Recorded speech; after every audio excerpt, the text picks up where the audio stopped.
आज की कहानी एक ऐसी खूबसूरत लड़की की है जिसे अपनी ही सौतेली माँ ने मारने का साजिश किया था, जिससे वो अपनी जान बचा के अपनी जिंदगी की एक नई शुरुआत करने चली जाती है। इसी दौरान उसे एक ऐसी चीज की लत लग जाती है जिससे वो उस चीज से निकलने की बहुत कोशिश करती है, लेकिन हर बार हालात उसे फिर से उसी चीज में खींच ले आती है। इसके बाद उस लड़की के साथ क्या होता है देखेंगे हम आज की इस कहानी। और कहानी की शुरुआत क्लेयर नाम की एक प्यारी सी लड़की से होती है जो सुबह सुबह जॉगिंग करती हुई नजर आती है। जॉगिंग खत्म करके वो नहाने चली जाती है। क्लेयर बहुत ही खूबसूरत और सिंपल सी लड़की है। अब नहाने के बाद वो होटल जाकर अपनी सौतेली माँ मिस मॉड से मिलती है। दरअसल ये होटल क्लेयर के डैड का था जिनकी मौत हो चुकी है और सालों पहले उसकी माँ भी एक कार एक्सीडेंट में मारी गई थी। अब मिस मॉड इस होटल की जिम्मेदारियाँ उठाती है और क्लेयर उनकी हर तरह से मदद करती है और उनकी हर बात मानती है। मिस मॉड उसे प्यार से देखती है और कहती है, तुम मेरी अपनी बेटी जैसी हो, बहुत ही यंग और ब्यूटीफुल। अपनी जिंदगी को खुलकर जियो और इसे पूरी तरह एंजॉय करो। इसके बाद हम क्लेयर को काम करते हुए देखते हैं। तभी वहाँ बर्नार्ड नाम का एक आदमी आता है जो असल में मिस मॉड का बॉयफ्रेंड है। वो क्लेयर की हालचाल पूछता है और कहता है, मुझे तुमसे कुछ बात करनी है। वहीं ऊपर से मॉड ये सब देख रही होती है। अब यहाँ इस सीन को याद रखते हुए कहानी में बने रहना, क्योंकि स्टोरी का मेन फैक्ट आपको यही से समझ आएगा। अब सीन यहाँ शिफ्ट होता है जहाँ रात के समय काम खत्म करके क्लेयर अपने घर पहुँचती है और नहाकर फ्रेश होने के बाद सो जाती है। फिर अगली सुबह वो जॉगिंग के लिए निकलती है, लेकिन कुछ दूर जाने के बाद अचानक एक किडनैपर आकर उसे पकड़कर गाड़ी की डिक्की में बंद कर देता है और उसे किडनैप करके कार से पहाड़ी के रास्ते से होते हुए जंगल की तरफ जाने लगता है। हम देखते हैं ये कार एक लड़की चला रही होती है, लेकिन काफी दूर जाने के बाद अचानक एक जानवर सामने आ जाने की वजह से एक्सीडेंट हो जाता है और कार एक पेड़ से टकरा जाती है। इसके बाद क्लेयर को देखते हैं जो कार से निकलकर जंगल की तरफ भागना शुरू कर देती है,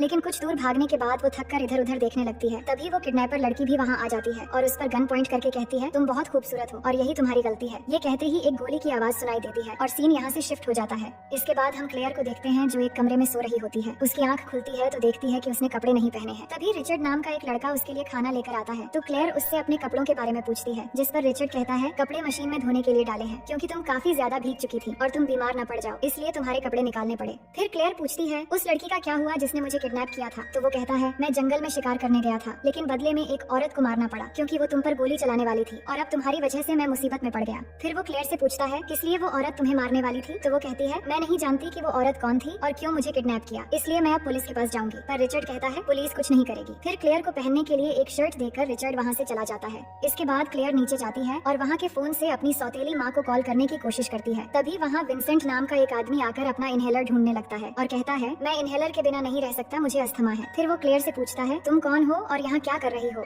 तो क्लेयर कहती है, मुझे कुछ पता नहीं। इस पर वो बोलता है, ठीक है, मत बताओ, असल में मेरा डॉग बीमार है, क्या तुम इसे पकड़ने में मदद करोगी? तो क्लेयर उसकी मदद करती है। अब आगे क्लेयर को देखते हैं जो सोफे पर सोई हुई थी। तभी वहाँ एक लड़का आता है और पूछता है, तुम कौन हो? इससे क्लेयर चौंक जाती है कि रिचर्ड ऐसे क्यों पूछ रहा है। फिर वो देखती है कि रिचर्ड का एक जुड़वा भाई भी है जो बिल्कुल उसी की तरह दिखता है और उसका नाम फ्रांसिस होता है। अब रिचर्ड क्लेयर से कहता है, तुम्हें यहाँ से जाना होगा क्योंकि जो तुम्हें मारना चाहते थे वो यहाँ भी आ सकते हैं। इस पर वो कहती है, कोई नहीं जानता कि मैं यहाँ पर हूँ और उसे रिक्वेस्ट करने लगती है, मुझे बस कुछ और दिन यहाँ रहने दो क्योंकि वो बहुत डर गई थी। लेकिन रिचर्ड नहीं मानता और चिल्लाकर कहता है, मैंने कहा ना यहाँ से चली जाओ। इतने में क्लेयर उसे थप्पड़ मार देती है, लेकिन फिर उसे किस करने लगती है। असल में क्लेयर कुछ भी करके यहाँ पर रुकना चाहती थी। अब अगली सुबह जब क्लेयर उठती है तो दोनों भाई घर पर नहीं थे। वो बाहर आती है तो उसे विंसेंट मिलता है जो अपने डॉग को डॉक्टर के पास ले जाने वाला था, तो वो भी उसके साथ चली जाती है। दोनों सैम नाम के एक डॉक्टर के पास पहुँचते हैं जहाँ डॉक्टर डॉग को चेक करके कहता है, इसे कुछ नहीं हुआ है, मुझे अभी कहीं जाना है तो कल मैं घर आकर इसे फिर से चेक करूंगा। डॉक्टर क्लेयर से भी पूछता है, क्या तुम भी वही रहती हो उन दोनों जुड़वा भाइयों के साथ? तो क्लेयर कहती है कि हाँ, मैं वही रहती हूँ।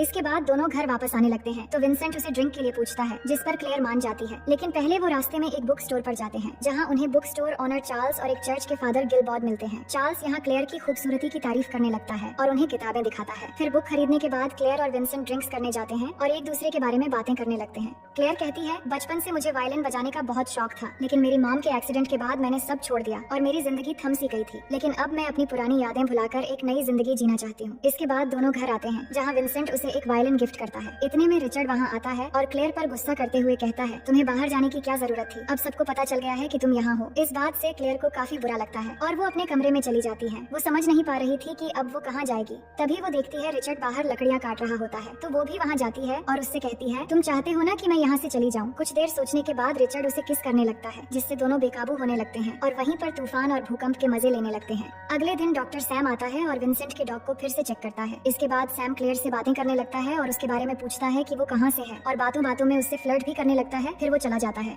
अब रात में क्लेयर को देखते हैं कि उसे नींद नहीं आ रही थी, तो वो जाकर रिचर्ड के पास बैठ जाती है जहाँ वो टीवी देख रहा था। था। क्लेयर पिछली बार की तूफान से बहुत खुश थी, इसलिए वो एक बार फिर से रिचर्ड को अपनी तरफ अट्रैक्ट करने लगती है और एक बार फिर से यहाँ पर तूफान और भूकंप आता है। लेकिन इसके बाद क्लेयर को पता चलता है कि ये रिचर्ड नहीं बल्कि उसका भाई फ्रांसिस है। तो वो पूछती है, तुमने मुझे पहले क्यों नहीं बताया कि तुम फ्रांसिस हो? जिस पर वो कहता है, मैं खुद को रोक नहीं पाया और कुछ ही पलों में ये सब हो गया, इसलिए प्लीज ये सब भैया को मत बताना। अब अगली सुबह क्लेयर जॉगिंग के लिए गई होती है, तभी वहाँ बाइक लेकर एक आदमी आता है। ये असल में वही चर्च के फादर होते हैं जो क्लेयर को बुक स्टोर में मिले थे। फादर कहते हैं, क्या तुम मेरे साथ चर्च में जाना चाहोगी? तुम्हें बहुत अच्छा लगेगा। तो वो मान जाती है और उनके साथ चली जाती है। वहाँ जाने के बाद फादर उससे बातें करते हैं और कहते हैं, क्या तुम कुछ कहना चाहती हो? क्योंकि प्रीस्ट के सामने कन्फेस करने से दिल हल्का हो जाता है और हर कन्फेशन यहाँ राज रहती है। तो क्लेयर कहती है, मैंने उन दोनों जुड़वा भाइयों के साथ रात बिताई है और अब उनसे दूर जाना चाहती हूँ, क्या ये गलत है? फादर कहते हैं, गॉड ने इससे बड़े बड़े पापियों को भी माफ किया है क्योंकि उन्होंने सच्चे मन से माफी मांगी थी। इसके बाद क्लेयर एक रेस्टोरेंट में जाकर काम मांगती है और उसे काम मिल जाता है। फिर वहाँ से मॉम को कॉल करती है पर कॉल कट जाती है, जिससे क्लेयर को लगता है कि शायद लाइन खराब है। पर यहाँ बात कुछ और है, जिसे समझाने के लिए कहानी 7 दिन पीछे चली जाती है, जब बर्नार्ड क्लेयर से मिलकर कुछ कहने की कोशिश कर रहा था और मॉड ऊपर से ये सब देख रही थी। पर बर्नार्ड वहाँ क्लेयर से कुछ कह नहीं पाता, जिसके बाद वो मॉड से मिलने आता है। मॉड को उस पर शक होता है। वो कहती है कि हमारा रिलेशन दिन ब दिन खराब हो रहा है, इसलिए हमें एक ब्रेक लेना चाहिए। जिस पर बर्नार्ड भी कहता है कि हाँ बिल्कुल, हमें ब्रेक लेना चाहिए और मैं भी कुछ दिनों से यही बात कहने वाला था। इसके बाद हम देखते हैं कि बर्नार्ड एक रूम में जाकर क्लेयर को कॉल करता है और उसे कहता है, मैं तुम्हें कुछ कह नहीं पाया, दरअसल मैं तुम्हें हर वक्त देखता रहता हूँ, तुम बहुत ही खूबसूरत हो और मैं तुम्हें चाहने लगा हूँ। और फिर वहाँ से चला जाता है। पर ये सब कुछ मॉड बाहर से सुन लेती है और कुछ करने का डिसाइड करती है। इसके बाद वो एक पार्लर में जाती है जहाँ म्यूरियल नाम की एक पार्लर गर्ल से मिलती है, जिसे पैसे देकर क्लेयर को मारने का कॉन्ट्रैक्ट देती है। और फिर इसी लड़की ने क्लेयर को किडनैप करके मारने की कोशिश की थी, लेकिन उल्टा वो खुद ही मारी गई। अब कहानी प्रेजेंट में आती है जब मॉड अपने बॉयफ्रेंड बर्नार्ड के साथ बैठी हुई थी और वो क्लेयर के बारे में बातें कर रहे थे कि वो कुछ दिनों से होटल नहीं आ रही है, शायद वो बीमार है। और इसी बीच क्लेयर ने उसे कॉल किया था, पर उसने बात न करके कॉल काट दिया। असल में क्लेयर की खूबसूरती की वजह से मॉड का रिलेशनशिप खराब हो रहा था, इसलिए उसने क्लेयर को मरवा देने का फैसला किया था। वहीं अब क्लेयर रेस्टोरेंट में काम करना शुरू कर चुकी थी और वहाँ काफी लोगों से उसकी जान पहचान भी बढ़ गई थी। अब रेस्टोरेंट में वही बुक स्टोर ओनर चार्ल्स अपने बेटे क्लीमेंट के साथ होता है और क्लेयर से कहता है, ये मेरा बेटा है जो कराटे सिखाता है और ये बहुत ही अच्छा लड़का है। अब यहाँ पर डॉक्टर सैम भी होता है, तो क्लेयर उससे बातें करने लगती है। सैम कहता है कि मैंने एक सपना देखा जिसमें हम दोनों एक साथ थे। दरअसल सैम उसे मन ही मन पसंद करने लगा था और उसे इम्प्रेस करने की कोशिश कर रहा था। इसके बाद सैम उसे क्लब में जाने के लिए इनवाइट करता है, तो क्लेयर भी जाने के लिए मान जाती है। अब आगे हम दोनों को क्लब में डांस करते हुए देखते हैं, जिस दौरान एक आदमी आकर क्लेयर से बदतमीजी से बात करते हुए साथ चलने को कहता है, पर सैम गुस्से में उसे धक्का देकर दूर रहने के लिए कहता है। इससे वो आदमी गुस्सा होकर सैम को मारने वाला होता है। इतने में वहाँ क्लीमेंट आकर एक लात मारकर उस आदमी को नीचे गिरा देता है और फिर वहाँ से चला जाता है। इसके बाद सैम क्लेयर को कार से घर ड्रॉप करने जा रहा था। अब रास्ते में क्लेयर सैम की तारीफ करने लगती है क्योंकि सैम ने उसके लिए एक आदमी से झगड़ा किया था, इसलिए वो उसे कहती है कि तुम एक बहुत अच्छा इंसान हो। जो सुनते ही सैम जंगल के बीच एक जगह गाड़ी रोक देता है। अब यहाँ पर क्लेयर सैम को अपनी तरफ एक बार फिर से अट्रैक्ट करने लगती है। अब दिन ब दिन क्लेयर तूफान की तरफ कुछ ज्यादा ही अट्रैक्ट होती जा रही थी। फिर क्या होना था, सैम खुद को रोक नहीं पाता और दोनों वहीं पे कार के अंदर तूफान और भूकंप के मजे लेने लगते हैं। उनकी आवाज सुनकर वहाँ पर बहुत सारे जंगली जानवर आकर उन्हें देखने लगते हैं। अब अगले दिन मॉड को देखते हैं, जो उसी रेस्टोरेंट के सामने पहुँच जाती है जहाँ क्लेयर काम करती है, क्योंकि उस कॉल के बाद उसे पता चल चुका था कि क्लेयर अभी भी जिंदा है। इसके बाद वो जाकर बुक स्टोर ओनर चार्ल्स से मिलती है और उससे पूछती है, क्या यहाँ पर कोई जगह है जहाँ मैं रुक सकती हूँ? तो चार्ल्स उसे चर्च का पता बताता है कि वहाँ बहुत सारे कमरे खाली हैं, आप वहाँ रुक सकती हैं।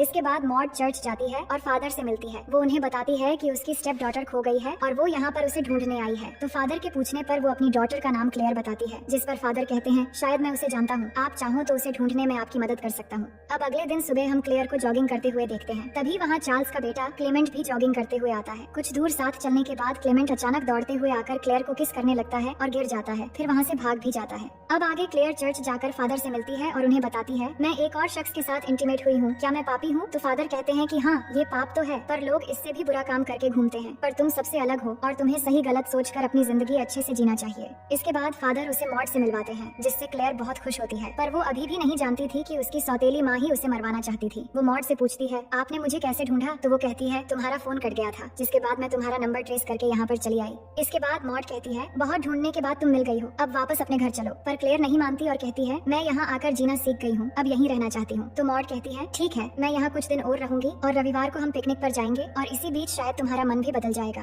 अब आगे जब क्लेयर रेस्टोरेंट में होती है तो वहाँ चार्ल्स आता है और कहता है, मेरा तुमसे बात करना मेरे बेटे को गलत लगता है और वो मुझे जज करने लगा है। अब तुम ही बताओ, क्या मैंने कभी तुम्हारे साथ कोई बदतमीजी की है? तो क्लेयर कहती है, नहीं, वो गलत समझ रहा है, पर आप चिंता मत करो, मैं उससे मिलकर समझा दूंगी। इसके बाद क्लेयर जाकर क्लेमेंट से मिलती है। दरअसल क्लेमेंट एक शाई टाइप का लड़का होता है और यहाँ क्लेयर उसे समझाती है और एक किस करके वहाँ से चली जाती है। वहीं मॉड को देखते हैं जो एक एप्पल में पॉइजन इंजेक्ट करती है। फिर अगले दिन रविवार को क्लेयर को लेकर एक झरने के पास पिकनिक के लिए जाती है। यहाँ पर इनके अलावा कोई नहीं होता, दोनों बातें करते हैं और इसी बीच मॉड वही पॉइजन वाला एप्पल क्लेयर को देती है। लेकिन जब क्लेयर एप्पल खाने वाली होती है तभी वहाँ क्लेमेंट आ जाता है और बहाना करता है कि वो यहाँ फिशिंग करने आया था। तो क्लेयर उसे भी शामिल होने के लिए कहती है और उसे खाने के लिए वो एप्पल देती है, पर मॉड उसे रोक लेती है और कहती है मुझे अच्छा नहीं लगता कोई आकर किसी का पिकनिक खराब करे। असल में क्लेयर को मारने का प्लान खराब हो रहा था। ये सुनकर क्लेमेंट वहाँ से चला जाता है, जिससे क्लेयर मॉड पर नाराज हो जाती है और पॉइजन वाला एप्पल रखकर वो भी यहाँ से चली जाती है। इसके बाद क्लेयर और क्लेमेंट को एक साथ नहाते हुए देखते हैं, जो बहुत मस्ती कर रहे होते हैं। अब जंगल में बारिश भी होने लगती है और वो एक दूसरे को किस करते हैं। इसके बाद क्लेयर क्लेमेंट के साथ भी तूफान के मजे लेने लगती है और ये सब मॉड दूर से देख रही होती है। अब मॉड अपने बॉयफ्रेंड बर्नार्ड को बताती है कि क्लेयर पूरी तरह बदल गई है और यहाँ एक लड़के के साथ उसका अफेयर भी है। अब रात में क्लेयर एक पार्टी में होती है और वो सभी दोस्तों के साथ वहाँ पर डांस कर रही होती है। इतने में मॉड भी उस पार्टी में पहुँचती है और देखती है कि क्लेयर सबके साथ डांस करते हुए बहुत एंजॉय कर रही है, पर अब भी वो उसे मारना चाहती थी, इसलिए ड्रिंक लेकर आती है और एक ग्लास में पॉइजन मिलाकर क्लेयर को देने के लिए ले जाने लगती है। तभी क्लेमेंट के धक्के से वो पॉइजन वाला ड्रिंक गिर जाता है, लेकिन मॉड फिर भी नहीं रुकती। वो दूसरा ड्रिंक लेकर क्लेयर के पास आती है और इस बार उसे ड्रिंक पिलाने में कामयाब हो जाती है। इसके बाद वो क्लेयर के साथ डांस करने लगती है और कुछ ही देर में क्लेयर को चक्कर आने लगते हैं। इसी मौके से मॉड क्लेयर को संभालने के बहाने बाहर ले आती है और वहाँ से निकलकर गाड़ी से पहाड़ी के रास्ते से होते हुए ले जाने लगती है। काफी दूर जाने के बाद मॉड क्लेयर से कहती है तुमने मेरे इकलौते चाहने वाले को छीन लिया, इसकी सजा तुम्हें जरूर मिलेगी। ये कहकर मॉड चलती हुई कार का दरवाजा खोलकर क्लेयर को पहाड़ी के नीचे गिरा देती है। फिर वो कार रोककर देखती है कि क्लेयर मरी है या नहीं, और यहाँ हम भी क्लेयर को पहाड़ी के नीचे पड़े हुए देखते हैं। इसके बाद मॉड एक चर्च में जाती है और प्रेयर करने के लिए कैंडल जलाने लगती है। तभी उसके कपड़ों में आग लग जाती है, जिससे जलकर वहीं पर उसकी मौत हो जाती है। अब कहानी के आखिर में क्लेयर को हॉस्पिटल में दिखाया जाता है। वो होश में आती है और फादर के साथ उसकी सभी दोस्तों को अपने सामने देखती है। दरअसल उन्होंने क्लेयर को वहाँ से बचा लिया था। क्लेयर सबको देखकर एक प्यारी सी मुस्कान देती है और इसी के साथ कहानी यहीं पर खत्म हो जाती है। तो दोस्तों, मैं उम्मीद करती हूँ कि ये कहानी आपको बेहद पसंद आएगी और अगर आप हमारे चैनल में पहली बार आए हैं तो वीडियो को लाइक करके चैनल को सब्सक्राइब कर लीजिए।